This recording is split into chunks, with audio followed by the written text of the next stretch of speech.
पाठीमागच्या आपले इड्या पिढ्या जळून जाते हे तेल जाळल्यामुळे ही आईचा जन्म ठिकाण होम आहे इंदकुंड म्हणजे आईतून प्रगत इथून झालेली आहे। सांतू संतांना पूजा करून इथून प्रगट झालेली आहे।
नमस्कार मित्रांनो, आई तुळजाभवानीचा इतिहास थोडक्यात मी तुम्हाला सादर करत आहे। महाराष्ट्राच्या मराठवाड्यातील उस्मानाबाद जिल्ह्यात डोंगर पठारावर वसलेले गाव म्हणजे श्री क्षेत्र तुळजापूर होय। गाव समुद्र सपाटीपासून 270 फूट उंचावर आहे। आधी हा एक भाग डोंगराळ व घनदाट अरण्याने व्यापलेला होता। तुळजाभवानी देवी पार्वतीचे एक रूप मानले जाते आणि संपूर्ण महाराष्ट्रात या देवीची पूजा केली जाते। संपूर्ण भारतभर देखील या देवीची पूजा केली जाते।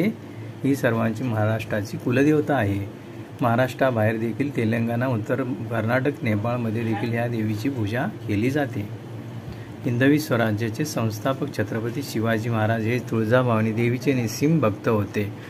प्रत्येक युद्धात लढाईला जाण्यापूर्वी तुळजापूर येथे येऊन आई भवानी देवीचा आशीर्वाद घ्यायचे। त्यांनी भवानी देवीवरती अपार श्रद्धा होती। छत्रपती शिवाजी महाराज यांची भक्ती बघून तुळजाभवानी प्रसन्न झाली आणि तिने छत्रपती शिवाजी महाराजांना एक भवानी तलवार दिली। त्याचा वापर छत्रपती शिवाजी महाराजांनी प्रत्येक युद्धात केला आणि शत्रूंचा नायनाट करून टाकला आणि ते सर्व क्षेत्रामध्ये, सर्व युद्धामध्ये यशस्वी झाले।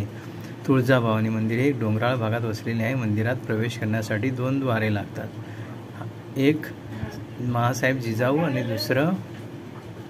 दुसऱ्या द्वाराच काय महाद्वार असं म्हटलं जातं, हाजी महाद्वार म्हटलं जातं। 2 महाद्वाराच्या द्वारे मंदिरामध्ये प्रवेश करू शकतो। मंदिरापर्यंत पोहोचण्यासाठी दगडी पायऱ्या आहेत। पायऱ्यावरून उतरून खाली गेल्यावर उजव्या बाजूला श्री तुळजाभवानी मंदिर संस्थानचे मुख्य कार्यालय पाहायला मिळते।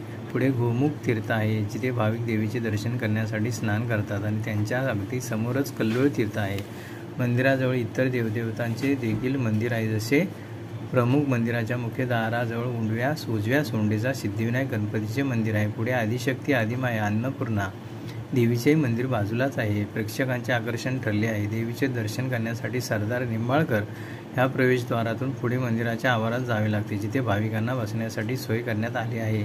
याच जागेवरून श्री तुळजाभवानी देवी मंदिराचे दर्शन होते।